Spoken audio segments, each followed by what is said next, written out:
Well, we did a great job yesterday. We battled back. We closed on a bullish green note in terms of ADA. And we closed broken out of our longer term trend. These are great signs. And now, today, we have part two taking place. And I want to talk about exactly what I mean in that regard. I also do want to discuss this important, crucial divergence that is taking place. If we are going to have a bigger, more extended run, this does in fact need to be happening, and it's beginning right now. So if you guys are new or haven't already, show your support for the channel down below. Hit that subscribe button, that bell. It's free to do. It'll keep you updated anytime there's new content live here on the channel.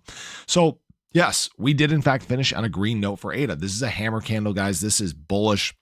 And right now we are on the verge of potentially a bullish extension out of here. Just to kind of show you guys, we are in fact printing a big bull pennant right now. So this is a nice bullish sign. It's nice to see us actually broken out of this longer term trend that's been taking place all the way since back in the late part of November. And now it's a question of, do we get this run? Do we get this extension? We did get actually a retest on today's daily candle so far. Now I will say it's about 6:15 a.m. Central Standard Time. US money has not woke up yet. So we got some work to do, and maybe we can get a little bit of a push this morning. What I will say is we're very much resembling what we did back in October of 2023. What I mean by that is trends are looking very similar. Stochastic RSI on the daily looking incredibly similar. We're up in this overbought range, and we have been actually since the early part of July. We were doing that same thing back here in October into November of 2023. That was an exciting time. Yeah, I don't know if you guys remember, but we obviously went on some really nice rallies in the charts. You guys can see that here, right? Now, even on the weekly, we're in the exact spot that we were at that point too. So just to show you guys, right now, this is where we were at. We were just coming up, extending about halfway up here. This is right where we're at. Okay, so we're mimicking that, and now it's a question of, can we get this bigger push around the space? Just to show you guys a couple things. Still not in the top 200 app downloads on the Google Play Store as far as exchange apps go. And actually in the Apple App Store, only Coinbase is in the top 200. We're at number 154. So retail still has not jumped in and pushed things higher yet, but we're not in a bad spot. We're kind of at this point where, again, we're seeing all this capital flow back into the crypto market. Like we talked about yesterday, huge drop off in BTC dominance. This is a pretty big candle, guys. 1.19% drop on the day. All right. Like I talked about, this is the largest drop we've seen since all the way back on May 10th. That's very exciting sign. USDT dominance down to 4.32%. Okay. So, and why we're not seeing this extend lower here is there's a bunch of money that's being shoved into the market right now.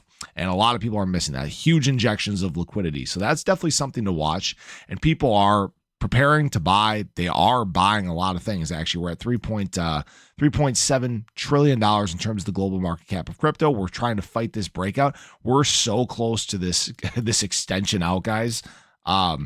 It's a very exciting thing. Now, maybe we get a little bit of excitement in the market today because we are in fact going to see part two. What this is the vote on the Genius Act, the Clarity Act, the CBDC, anti-CBDC Act.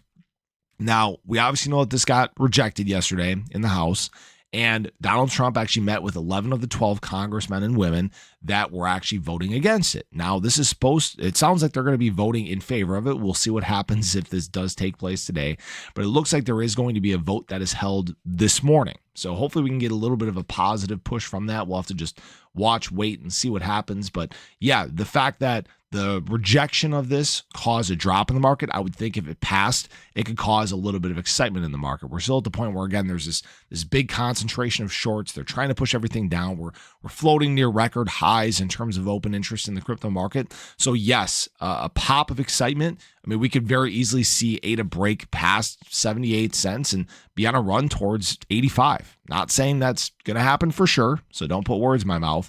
But the conditions are right for a little bit of a rally in the market, so that's pretty cool. Now, what I will say is that institutional money, they don't care. They're just buying and buying and buying. $402 million on the BTC side yesterday, obviously eclipsing the day before. Ethereum, $192 million. So these days just continue to be massive. Guys, they just keep they're just very quickly chipping away at the amount of supply in the crypto market. And it's there's going to come a point where it makes a huge impact in price, much bigger than what we're seeing right now. Now, the big divergence that we're seeing is a very big one. So we've been watching this ETHBTC chart very closely, and we've been talking about how this is very much mimicked what we were seeing back in 2019 when ETH bottomed versus BTC. And we had questions about whether we were going to see this trend drop back down, if we were going to see ETH and altcoins bleed to BTC once again. But this right now is a trend divergence taking place. I mean, this is, what an almost 10% extension from there, a little bit of a retest on this 200-day moving average. This could in fact be the moment where ETHBTC just shoots out of a cannon and you see this altcoin explosion. Okay. We don't know when it's going to happen, but we know it's coming.